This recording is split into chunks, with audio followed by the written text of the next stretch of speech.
The broadcast is now starting. All attendees are in listen-only mode. Good afternoon, everybody. Welcome to Nova's presentation, 401k Loan and Distribution Basics with Melissa Cawood. Before we get started, I'd like to point out the panel on the top right-hand corner of your computer screen. You're going to see a drop-down section for chat. This is where you will enter in any questions that you may have for Melissa. Feel free to submit your questions at any time, but keep in mind that the Q&A portion will be held at the end of the webinar. If time does run out and you have questions and your questions does not get answered, you can submit them to our email address, webinars@nova401k.com. Right below chat, you will see the handouts drop down. Here you will be able to download today's material. If you are with us today to earn continuing education credits, please be sure to stay until the end to fill out the pop-up survey. This is going to allow us to track your time and participation. Certificates will be sent out within a week for those who have met the time requirement. To view any webinars you may have missed and the recording of this session, you can follow us on our YouTube channel, which is Nova 401k Associates, or visit our website, which is www.nova401k.com/webinars. Thank you so much for joining us today. I would now like to introduce from Nova's distribution team, head reviewer and trainer, Melissa Cawood. Thank you, Yvette. All right, we're going to jump straight in. This is going to be kind of a longer presentation, so I will do my best to leave time at the end. But we're going to talk about loan and distributions and just kind of the basics of those. So right off the bat, the disclaimer, this presentation is going to be very general. It is only talking about the basics. So it is not intended to be a substitute for legal or tax advice. We would ask that you would consult a qualified professional such as an attorney or an accountant if you need legal or tax advice. If you need CPA credit, Nova's provider number is there on the screen. You need to register individually. You will have to be present for the entire seminar and then complete the form at the end. It'll pop up on your screen. And then, as Yvette said, you'll receive certification within a week. And on the agenda, we're going to go over the different types of distributions that you could expect to see inside a 401k plan. We'll talk about the special tax notice, and we'll talk about taxation issues. We'll also get into loans, how to calculate a maximum loan amount, and talk about what happens when a loan defaults. We'll go over vesting and how to avoid the most common problems that we run into in processing participant requests. And at the very end, we will touch just a little bit on cybersecurity. By the end of this presentation, we hope that you understand mandatory and optional distributions that can be made from 401k plans. We want you to be able to identify loan provisions and loan requirements inside these plans, and understand how vesting is applied and how that is calculated for loans and distributions. All right, the very first thing that we have to know is that once money goes into a 401k plan, it must meet certain criteria before it can be taken out. That is something a lot of people do not realize. I cannot tell you how often we get participants calling to say they want to take their money out for XYZ reason, and then when we determine that they're not eligible, sometimes they get a little bit upset and they say, it's my money, I should be able to take my money. But what you have to understand is that these 401k plans and other retirement plans, they have very specific rules and regulations that go along with them. And they have to have what's called a distributable event before money can be taken out of these plans.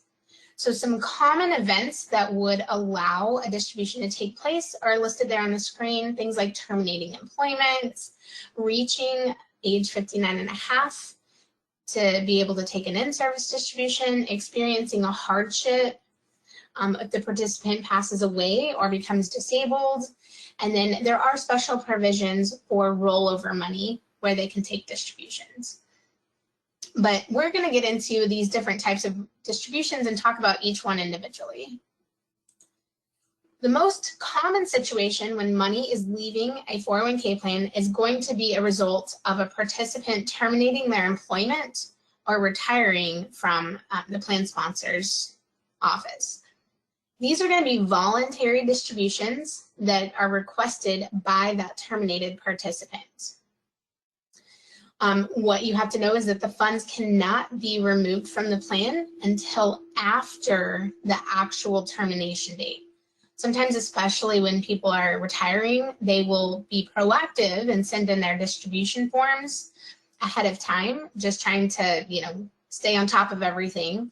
But we can't actually process that request until after the termination date. They have to physically no longer be working for the plan sponsor and before we process that. Another thing to consider is the final payroll contribution.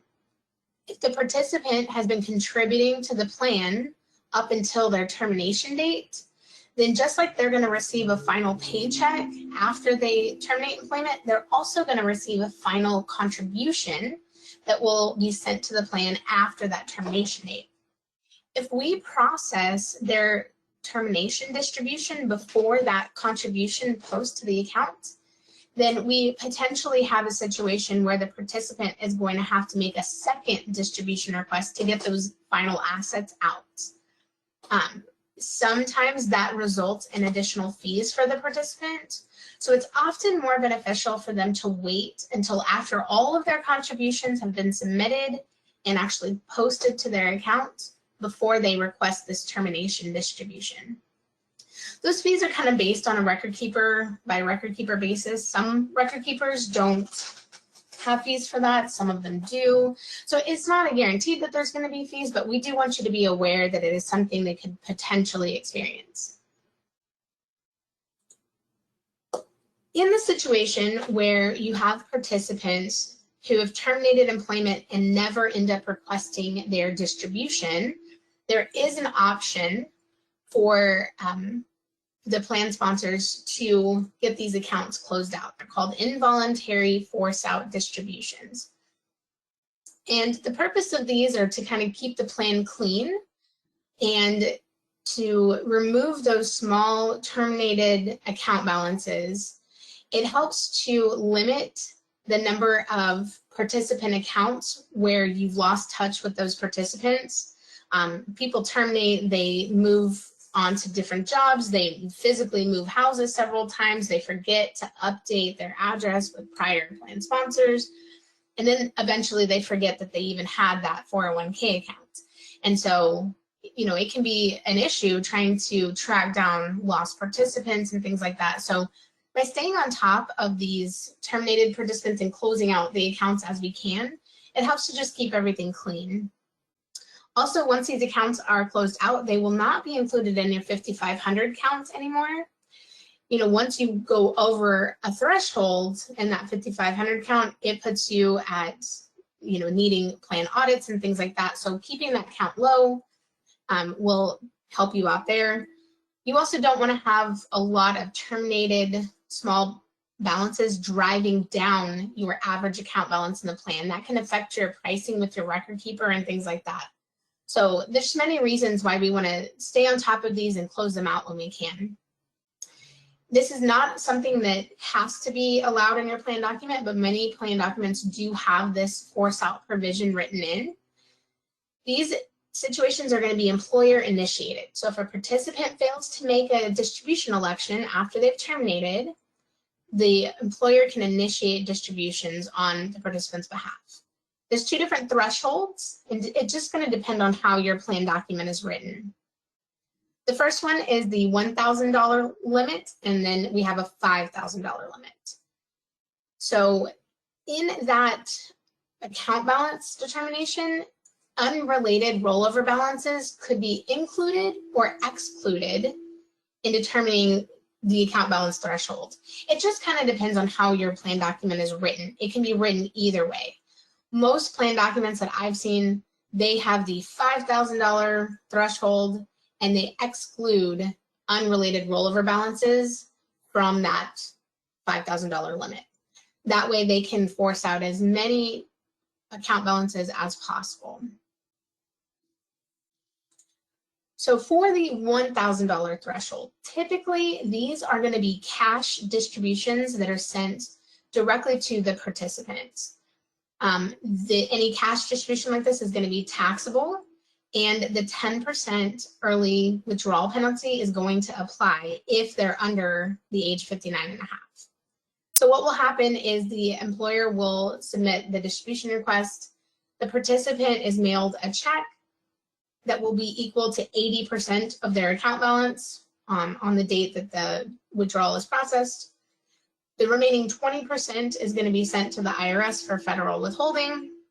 The participant will receive a 1099-R the following January so that they can file their taxes. The issue with this is that it may create an uncashed check issue for the plan. So when a force out withdrawal is processed, before that happens, we have to send the participant a letter with information telling them that they have a balance in the plan, giving them instructions on how to request that distribution, giving them a tax notice, all of those kinds of things. And then they have to be given 30 days to respond. If they don't respond, that's when we move forward with the force outs. Well, what we have found is that typically, if they didn't respond to your initial mailing, they're also not going to respond to the check that comes to them in the mail. Most of the time, those don't end up getting cashed. And so an option that the plan could do is to have those funds be rolled over to IRAs instead. It would have to be written into your plan document that way, but we definitely recommend that because then you don't have that uncashed check issue. It doesn't help you a whole lot to solve one problem by creating another problem. So with the IRA option, the money is sent to an IRA that is open to the participants on the participants' behalf. And then the IRA provider will send them statements, do locator searches as necessary, things like that. When the participant is ready to request their money, they would do that distribution with the IRA provider directly, and it will no longer be part of the plan at all. For amounts that are between $1,000 and $5,000, so if a plan has that $5,000 threshold, any account balance between $1,000 and $5,000, they are not eligible to receive a cash check, and this is an IRS regulation. The balance must be rolled over to an IRA. So we recommend that just any amount, because the cash withdrawals can only be up to $1,000. But then the rest has to be IRAs. We just recommend that all of the amounts go to an IRA directly. And there are lots of solutions available. Nova uses Qualified Trust Company as an IRA provider, but the different record keepers do have their IRA solutions as well. So there are many options there. If you have questions about what your plan document says, or maybe about changing provisions in your document, or for a new document, there's our email address on the screen there. You can also contact your account manager directly here at Nova, and we can go over what's in your plan and maybe if there's any changes you would like or be interested in making to that. Okay, let's talk about when they're still employed. So we have an option. It's an available plan provision. It does not have to be required to be offered, but oftentimes the plans will allow participants to take in-service distributions.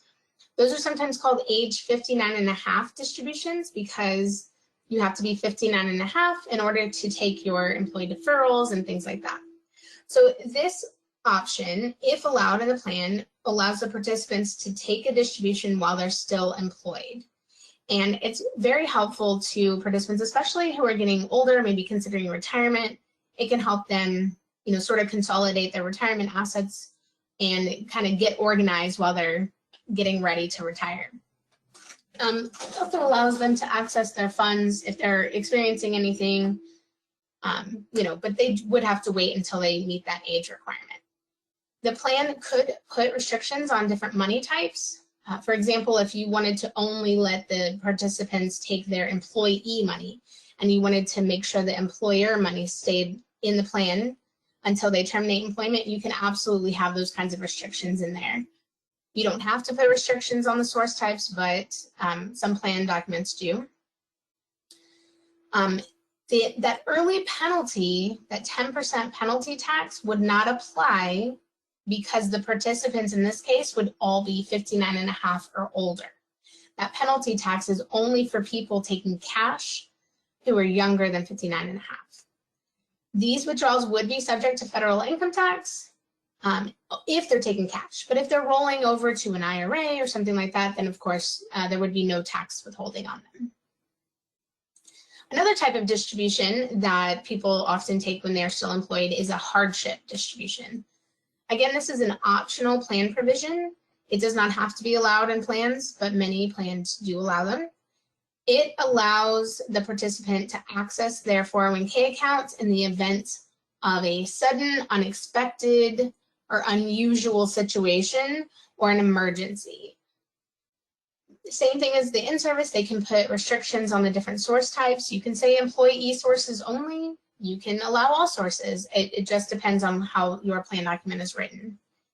With these distributions, they're going to be subject to federal income tax every single time because they will have to be taken in cash.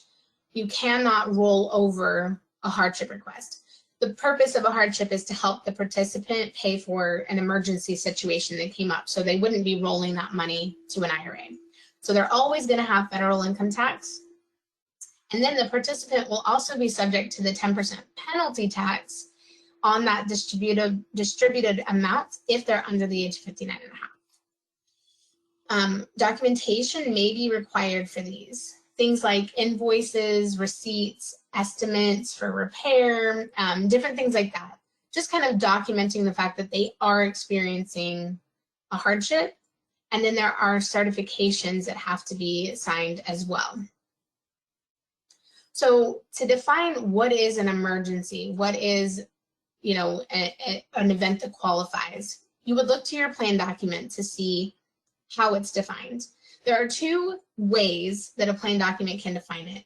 There is what's called facts and circumstances, where the participant would bring the facts and circumstances to the plan sponsor, kind of lay it out there, and then the plan sponsor would have to go through it and make a determination on whether or not the participant was having a hardship.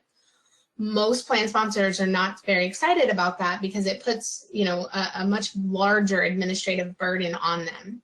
You have to, kind of weigh whether or not, like, for example, if the participant wanted to buy a boat so they could, go have fun this summer, that's not going to be a hardship. But if they had a situation like car repair that needed to be taken care of so that they can make it into work, that might be approved under facts and circumstances. But they would need to receive all sorts of documentation to go through it, to make a determination, and then they would have to make sure that whatever method they're doing stays uniform for all participants, which can be difficult when different participants have different situations. So as a result, most people, most plan documents instead use the safe harbor definition.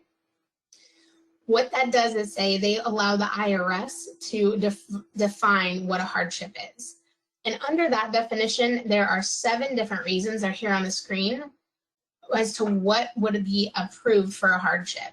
So things like the purchase of the participant's primary residence. Can't be a vacation home. It has to be the home that they're going to live in. The down payment, the closing costs, those sorts of things. That can definitely represent a hardship for people. Preventing foreclosure or eviction on their primary residence is another big one. Unreimbursed medical expenses for the participant, their spouse, or their dependents. Post-secondary education, it does have to be post-secondary. It cannot be private K through 12. It has to be after that.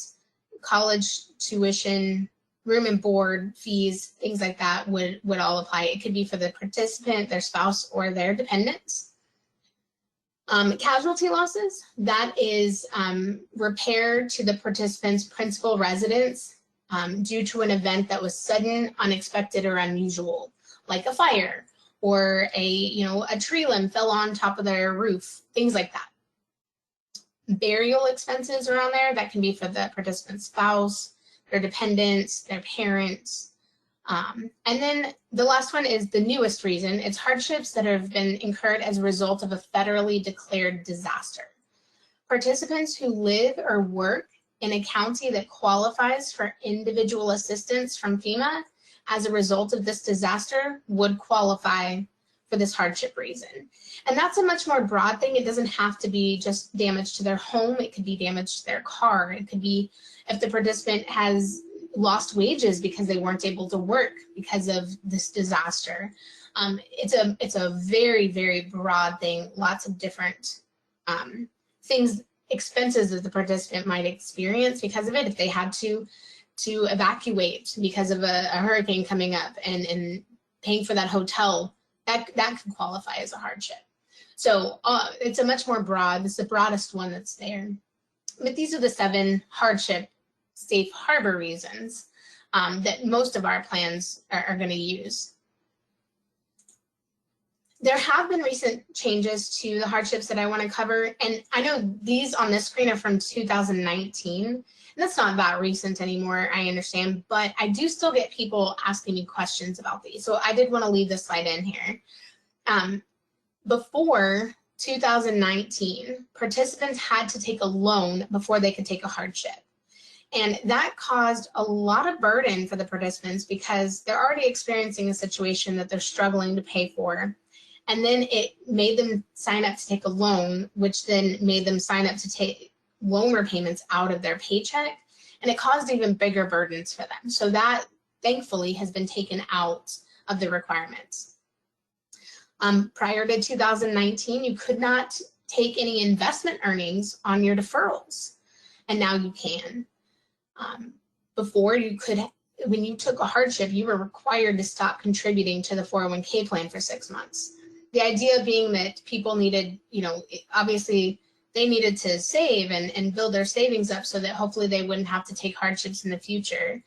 But it oftentimes made, an unfair burden for people because sometimes you have a freak event like a tree falls on your roof, and that's not somebody struggling to pay their day-to-day bills. That's just a freak thing that happened. So they took that out of there as well. And now you can take Safe Harbor, QNEC, and QMAC contributions in a hardship.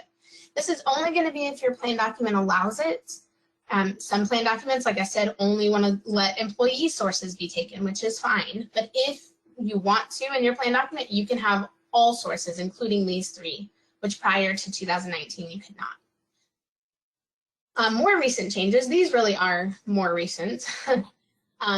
Basically for plan years beginning after 2022 here, now plans can choose to accept participant self-certification of hardship instead of requiring documentation, which is huge. It's so much, it makes the process of approving hardships and getting participants the money they need, makes it so much more streamlined. Less paperwork, less red tape. It's faster for the plan sponsor, participant, TPA, record keeper. It's faster across the board. And so it's definitely a win-win. If a plan wants to use that self-certification, the participants must sign the form, and then they have the burden of keeping any documentation of their hardship in their own files. So if a participant is audited on their, when they file their taxes, they theoretically could be asked to show that documentation at that time. If a plan is audited, they're just going to be required to show the self-certification. They will not have to provide that documentation. So it kind of takes that burden off of the plan sponsor and puts it onto the participant. This still must qualify for a safe harbor hardship reason. If you know that they're using the money to buy a boat, we should not let them take that hardship. But it's just that they don't have to provide their medical bills, or their privacy can stay, and they can just keep their documentation on their end and just send us that form. So it's definitely much better for everybody. One thing I'll note, if you are using self-certification and your participants go ahead and send documentation anyways to NOVA to review, we will have to review it. And if it does not meet the definition, for example, if they're trying to take it for school costs and we realize based on the documentation that it's private school for their 3rd grader, we will have to deny the certification. If we have knowledge that is not for an actual hardship reason as defined by the plan, then we cannot approve it. So if they don't want us reviewing their documentation, they need to send the certification only.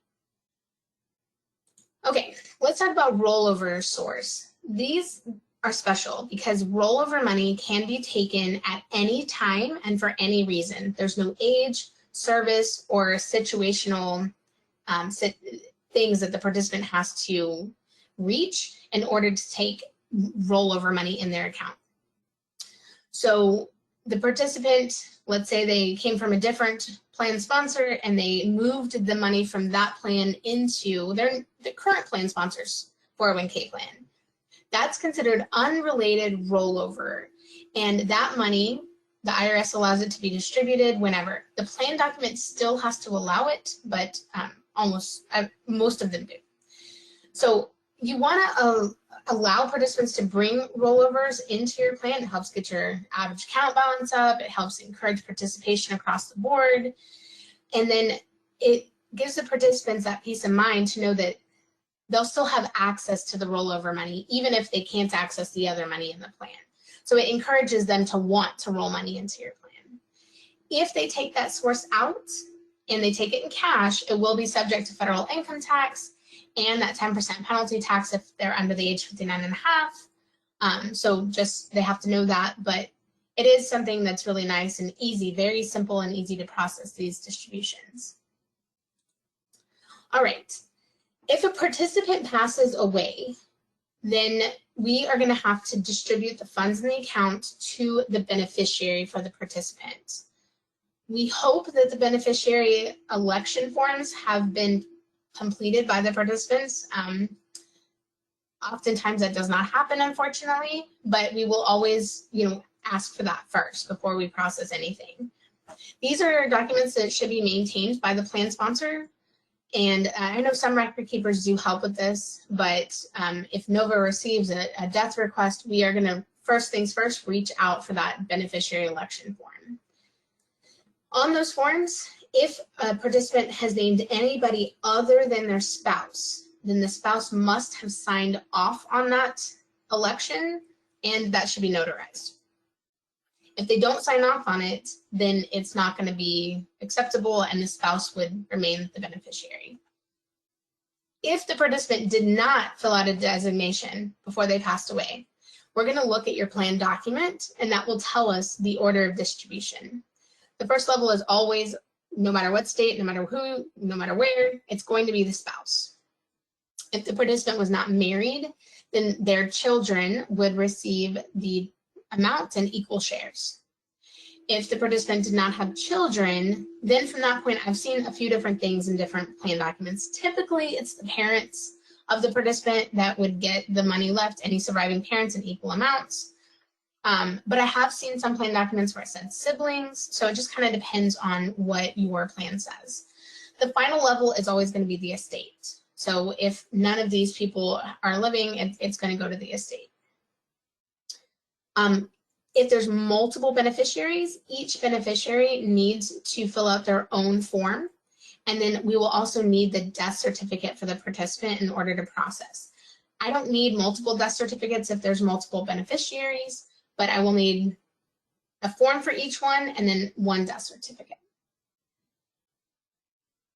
All right, RMDs, or required minimum distributions. As of now, the age is 73. So sometimes you might hear somebody refer to these as age 73 distributions, but it has not always been age 73. It was 70 and a half for a very long time, and it will not be 73 forever. It will eventually be going up to 75, but for last year and this year, it is 73. It's an annual requirement that certain employees must begin taking money out of the plan. And this is going to be for participants who have terminated employment and who are 73 or older this year. If they are still working, then they do not have to take the RMD unless they own more than 5% of the company. If you are a greater than 5% owner, then the year you reach 73, you will have to take that money out. The RMD, that required minimum distribution amount, is not eligible for rollover. And that's not a NOVA rule, that's not a plan document specification, that's an IRS rule.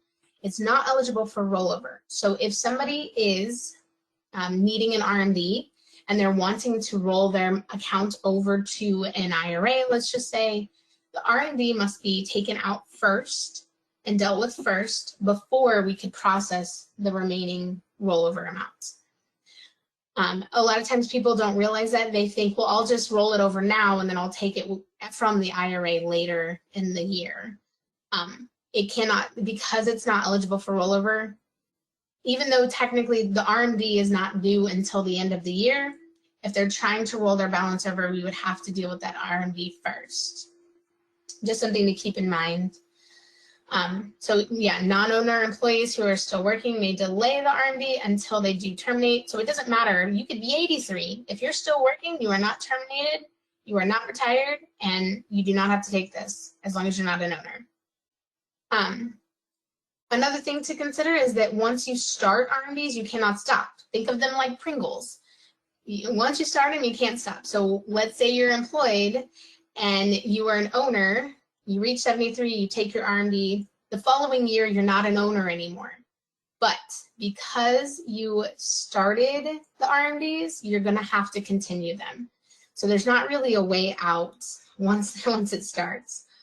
For NOVA clients, this is a project that NOVA will initiate. You don't have to worry about whose RMD age in my plan and are they going to get it taken care of. We will prepare all of the forms, and we will get them to you for signature. You don't have to request that. We'll do that automatically for you every single year. So definitely, if somebody wants to take an RMD earlier in the year before we send those forms out, we can absolutely process that earlier for them. But either way, we will make sure that they all get processed before the end of the year. We do follow-ups with the record keepers, and we ensure that it's all actually done. Okay, quadros, or qualified domestic relations orders. These typically come up in the context of a divorce. Sometimes they come up when the participant has not paid child support, but typically it's done as part of a divorce proceedings. The order allows an awarded amount from the participant's account to be distributed to an alternate payee. And the rules are very complicated. It's definitely not going to be a one-day process. The order itself must be signed by a judge. It can extend this process into weeks or months, depending on when we initially get told that an order is being produced until when we can actually work on it. There's going to be a valuation date in there, and we have to wait until the valuation date has passed. We'll have to get the account balance information as of the valuation date. We'll have to calculate earnings a lot of times. So it's definitely a complicated process. If you have a quadro and you're not sure what to do with it, you can send it our way. We will help you with this from start to finish. We also review orders before they're even sent to the judge when they're in draft form. Attorneys like to send them to us because they want to make sure that they know that they're not going to have to go back to the judge twice, just in case they forget to add something to the order. They want to make sure it's in good order. On our end, that we don't see anything that needs to be corrected. Nothing's worse than having to go to the judge twice because you had to correct the quadro before it could be processed. So if you have any questions on these, if you get any documents regarding this that you're not sure what to do with this, just send it our way and we will help you.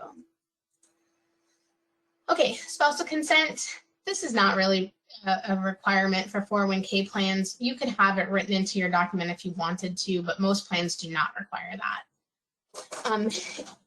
We're going to look at your force-out provisions if you do require it, and whatever that threshold is for those involuntary force-out distributions. Let's say you picked 5,000. Spousal consent will not be required for any account that has less than $5,000. If you picked 1,000 as your threshold for force-outs, then the spousal consent wouldn't be required for anything less than that 1,000. It's only going to be for people who have more than the force-out limit in their accounts. No matter what type of plan you have, if you have a participant with an account balance that has old money purchase plan money, that participant will have to have spousal consent. Money purchase plan money always needs spousal consent. Also, defined benefit plans also always need spousal consent. You could have a plan sponsor with a defined benefit plan needing spousal consent, and also a 401k plan that does not need spousal consent. So just kind of keep that in mind. The special tax notice. This is a document that has information on how distributions from the plan will be taxed and how to avoid being taxed on that money, basically by rolling it over. That's the only way. But that gives the participant the information that they need to make the best decision on what to do with their money.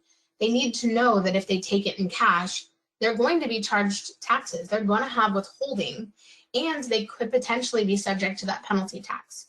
So that tax notice gives them all of that. They must, participants must receive a tax notice when they're requesting a distribution. So if they're going online to the record keeper site to request it there, they're being given that from the record keeper. If they're requesting a paper form, it's going to be attached. So it's just a document that they need to receive anytime they're requesting a distribution form.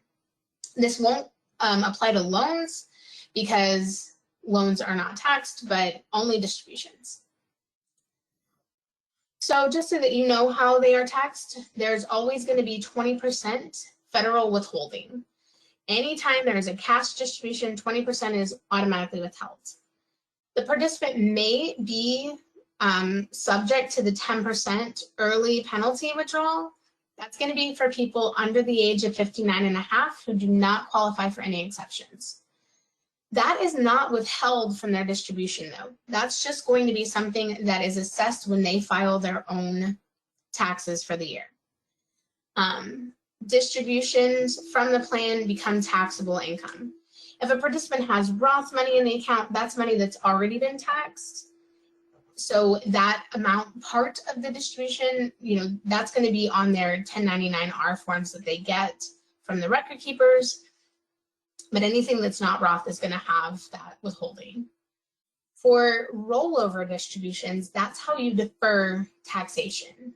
You can roll it to an IRA or a new employer's 401k plan, but keeping that money invested, rolling it over allows you to defer being taxed on it until you actually do retire and need to start taking the money out. Again, that's not eligible for hardship or RMD distributions. Those must be taken in cash. All right, let's switch gears now and let's talk about loans. Loans are an optional plan provision. You do not have to allow loans, but it's not necessarily a bad thing to allow your employees to access 401k funds. One good thing about it is that it will encourage participation. Sometimes people don't want to participate in the plan because they're like, oh, I'll never have access to that money. By having loans, it does give them an avenue in case something comes up. You can put some pretty restrictive provisions in place. You can limit it, the number of loans. You can limit the money types loans are taken from, things like that. So it does not have to be a free-for-all if loans are allowed. Loans are not taxed. They are not considered distributions. They are paid back to the plan, so the participant can have access to money without being taxed on it, and as long as they pay it back. Loan repayments are going to happen through payroll deductions. Just keep that in mind. And then if your plan does not allow loans, in order to get that provision added, you would have to do a plan amendment. Okay, so the first thing that a participant wants to know if they are interested in taking a loan is, how much can I take? So the rule is that participants can borrow 50% of their vested account balance up to $50,000. But that $50,000 is also reduced by their highest outstanding balance during the last 12 months. So what Nova recommends is that you don't, in your loan policy, you only allow one outstanding loan at a time. It makes your payroll way easier if people only have one loan at a time. We recommend putting in minimum loan amounts of $1,000. You don't want somebody taking a loan for $200 every time they turn around. That will make the burden in your payroll department definitely increase. And spousal consent is generally not required for these. They are being paid back into the plan, so it's not going to, it's not like the money is disappearing forever. In the loan requirements, your loan policy must set a reasonable rate of interest. The word reasonable is given to us by the IRS. They don't really define what reasonable means. It's kind of been accepted industry-wide that we look at the current prime rate, and typically what people will do is prime plus 1 or 2% points higher. So if right now the prime rate is 8.5% and my loan policy says prime plus 2, then I'm going to be charged 10.5% interest on that loan. The loan interest is paid back into the participant's account. It is not going to the record keeper, it's not going to the TPA. The participant is paying themselves back for taking that loan. So it is a way to sort of help make up for the fact that the money is not in the account earning and getting investment earnings. The maximum term for the loan is going to be 5 years unless they're taking it to purchase their principal residence. Now, in your loan policy, you don't have to allow longer, but most loan policies do allow for longer terms for residential loans. I typically see 20 years. I've seen 10 years, I've seen 30 years. You have to think about the participant and, you know, what's the likelihood that they're still going to be working for this company in 30 years, though. You know, I definitely recommend maybe a little bit shorter on that mortgage loan term. Because the loan has to be repaid. So loans are repaid through payroll deduction. So if they're no longer getting a paycheck, they're not going to be able to make those loan repayments, and then that's going to result in a default, which we'll talk about later. So our aim here is to prevent defaults as much as possible. Those loan repayments are made on a post-tax basis. That's another thing for the participants to consider before they agree to take a loan. So if they have pre-tax money in their plan and they take it out, they take out $5,000 for a loan, let's say, that money is going to come out of their paychecks. Those repayments are coming out of their paychecks after tax, and it's going to go back into the plan in a pre-tax source. So then when they take the money out at retirement, they're going to be taxed again on that money. So it's just something to consider. When a participant terminates employment, the loans generally become due, and which means they either have to pay it off in full or that remaining balance of that loan is going to be offset. If we don't follow the rules in the loan policy, it's a big deal. It's going to be considered a prohibited transaction, and that loan that shouldn't have been taxed is now going to become a taxable distribution for that participant, which could be subject to those early withdrawal penalties. If they're younger than 59 and a half, they're going to get hit with not only regular income taxes on that outstanding loan balance amount, but also that 10% penalty tax if they're younger than 59 and a half. So we definitely want to follow the loan policy, and we want to limit any defaults. The fees, there is going to be an initiation fee, both as a TPA fee and a record keeper fee in most cases.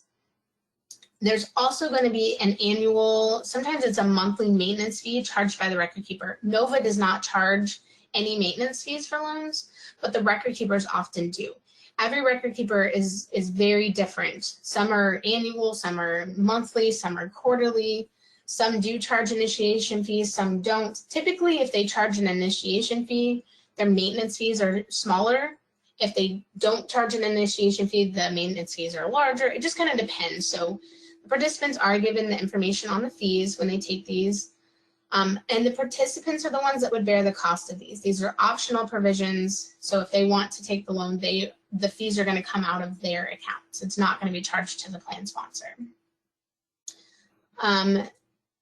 The next thing that a participant wants to know is, how fast can I get my money? I need my money. I want my money. How fast can I get it? So to answer that question ahead of time, you want to know the process for your specific record keeper. Some of these record keepers require the participants to go online. Online only is all they'll accept. Some do allow paper forms. So we recommend applying online because that is the fastest way to get it processed. We also recommend that the participant request an ACH withdrawal instead of receiving a paper check. You know, with the mail the way it is, it can take several days for that mail to arrive. Even if they have it overnighted, there's still going to be a bigger delay than if they were to have it sent directly to their bank account. And the participants do need to allow time to receive the funds. This is not, you know, a checking account where they can just, you know, they're not transferring funds from their savings to their checking account. This is going to be something that the loan itself will have to be reviewed. It'll have to be signed off on by the plan sponsor. The record keeper needs a day to process it, and then they need to have time to send those funds out to the participant. So they can be processed pretty quickly, but there is going to be more than, they're not going to get it the day after they request a loan in most cases. So I have a couple quick examples here. Participant A has a current vested account balance of $2,000 and they're requesting a loan for $1,000. They're going to pay it back in 2 years. The plan document allows one loan outstanding at a time, minimum $1,000 withdrawal. 50% of the vested balance for this participant is $1,000. So yes, this person will be able to take a loan, no problem. Our next example, this participant has a $2,000 balance, but that includes an outstanding loan of $400. They want a new loan of $1,000 to be repaid in a year. So they're looking at their account balance and seeing 2,000, thinking 50% is 1,000. Okay, I should be able to take this. We look at the plan document and we see that they do allow for 2 loans at a time, but we have to look at that 50% of their vested account balance. 50% of 2,000 is 1,000, but $400 of that is already tied up in a loan, so that has to be subtracted out. In this case, the participant's maximum loan amount is only $600. So for this participant, we would not approve this loan.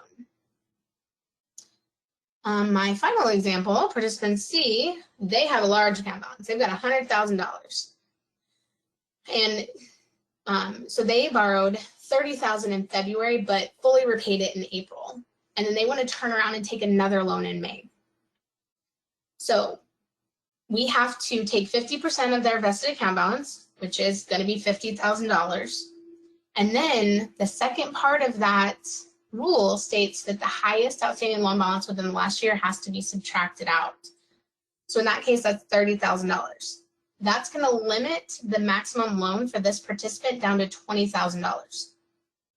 This concept right here is one that really throws people off. If you have a participant who is interested in paying off a very large loan to turn around and request a new loan, I recommend that they call us first and let's figure out what the maximum amount we could approve for the new loan is before they pay off the outstanding loan. Oftentimes, they don't realize that they're going to be limited to, you know, just that, in this case, $20,000. Sometimes people take $30,000. Oh man, I should have taken 50. Let me pay that back and I'll turn around and take a $50,000 loan. The way that the IRS regulations are written, they cannot do that. So don't, anybody interested in paying off a really large loan, call us first and let's make sure that you're going to be able to do what you want to do before you make any quick decisions. Okay, to avoid loan defaults are bad because the participants will have to pay taxes on the outstanding balance. We only want to allow loans to be repaid through payroll deduction. Make sure you set up payments immediately in the payroll system.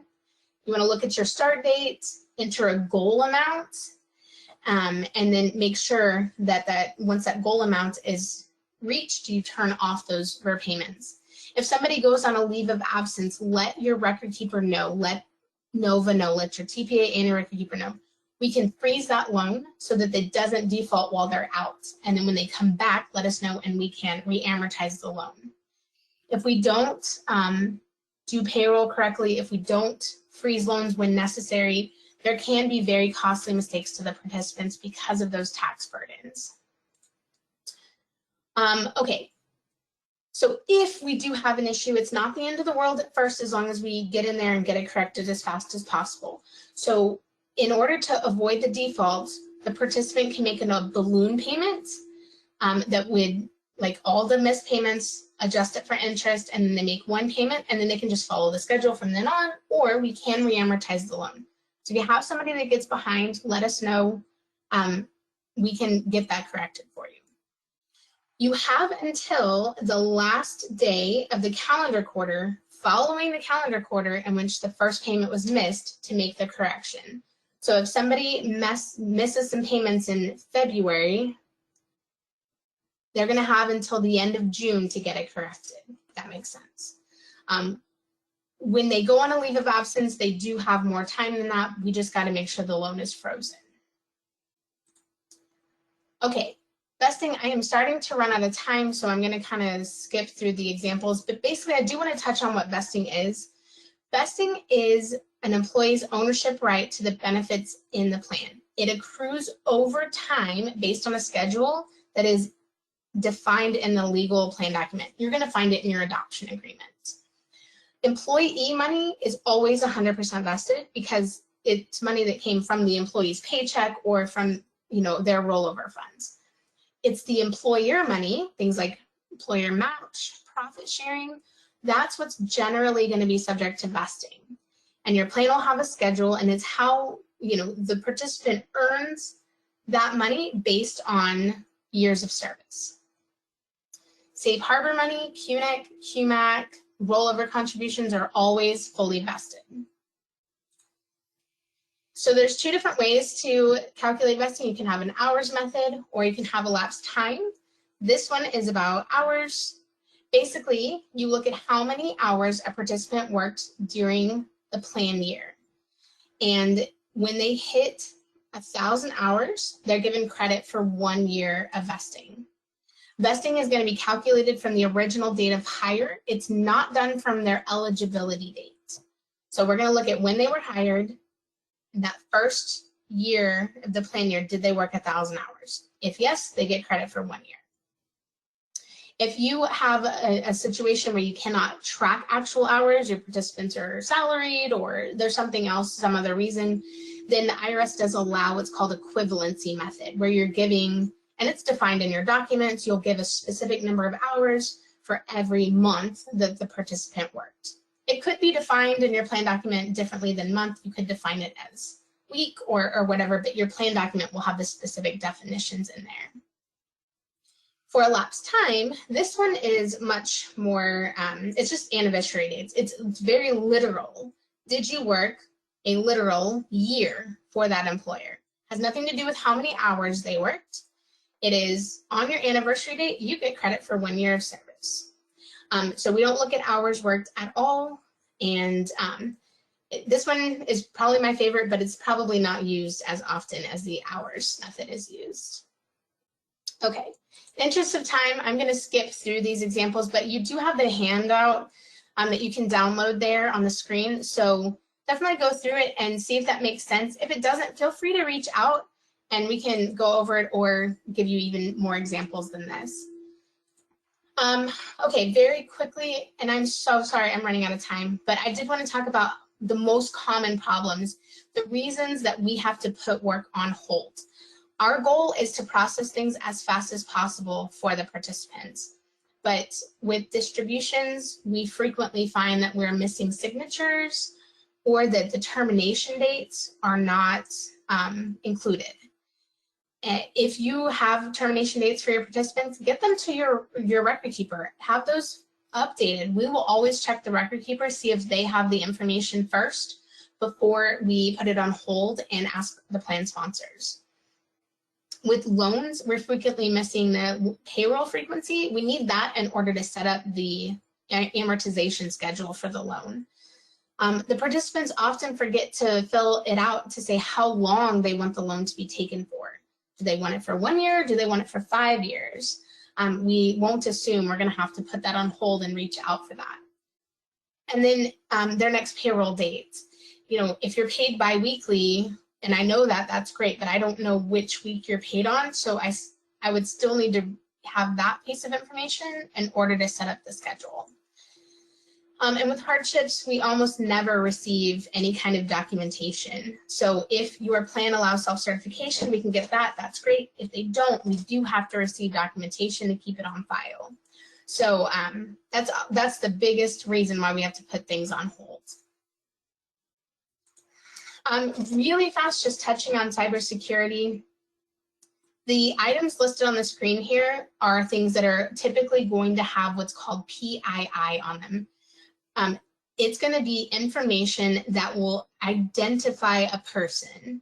That's going to have things like their name along with their date of birth, their social, their address, all those kinds of things that would definitely not want to get in the wrong hands. These are examples of all those files, but we want you to know that these should never be sent via email without encryption. If you can't encrypt something on your end, just send us an email that says, hey, can you send me an encrypted email? And we will send you an encrypted email that you can safely reply back to. The other option, which I like even better, is using Plan Sponsor Link. It's our secure web portal where you can upload a document and you can actually choose an employee who you want to send it to at Nova. We also have Nova distributions set up inside there as an employee. So you can send something to our team. You know, if you've got a participant form that needs to be processed, you can select Nova distributions and send that our way. It's also a way that we can send you documents back and in a very secure way. The problem with email is that once you've sent it, it's now sitting in your sent folder and it's in our inbox. Even if you delete it, it's in your deleted folder. It duplicates the PII. And if your inbox is ever phished, then it potentially has, you know, it's giving access to whoever has gotten into your inbox. So we don't really like to do email, even if it's done through encryption, but it's better than nothing. If you do send something via an encrypted email, make sure you delete it, fully delete it out of your sent, out of your deleted, everything, so that you keep your inbox clean. We want to make sure that we protect the participants' data as much as possible. We have some specific policies at Nova to help protect everybody. Plan contacts have to be authorized by an existing contact before we add new ones to our system. Nova employees, it doesn't matter who you are at Nova, from the owner of the company all the way down to every receptionist, always have mandatory cybersecurity training every quarter. And we have password policies. We are not allowed to share passwords. They change every 90 days. We try to keep things as strict as possible here to protect your participants. So reminder about the CPA credit, fill out the thing at the end, the questionnaire, and then you will get it within a week. And then here is the thing if you want to take a quick screenshot of this. You have my contact information, our team lead's contact information, and our participant line on here. Thank you so much. I'm so sorry. I'm just about out of time, but like 3 minutes left of it. Are there any questions or anything?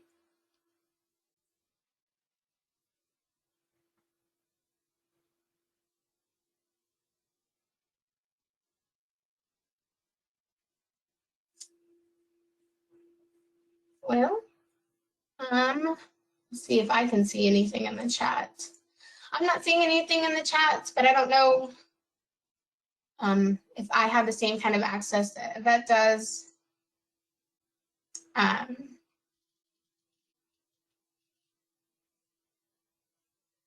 want to thank everybody for joining. Hopefully I helped to give you some just some basic information and kind of get you familiar with different concepts and different types of distributions and all the intricacies with loans and everything.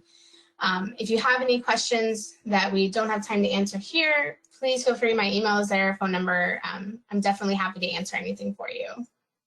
Thank you.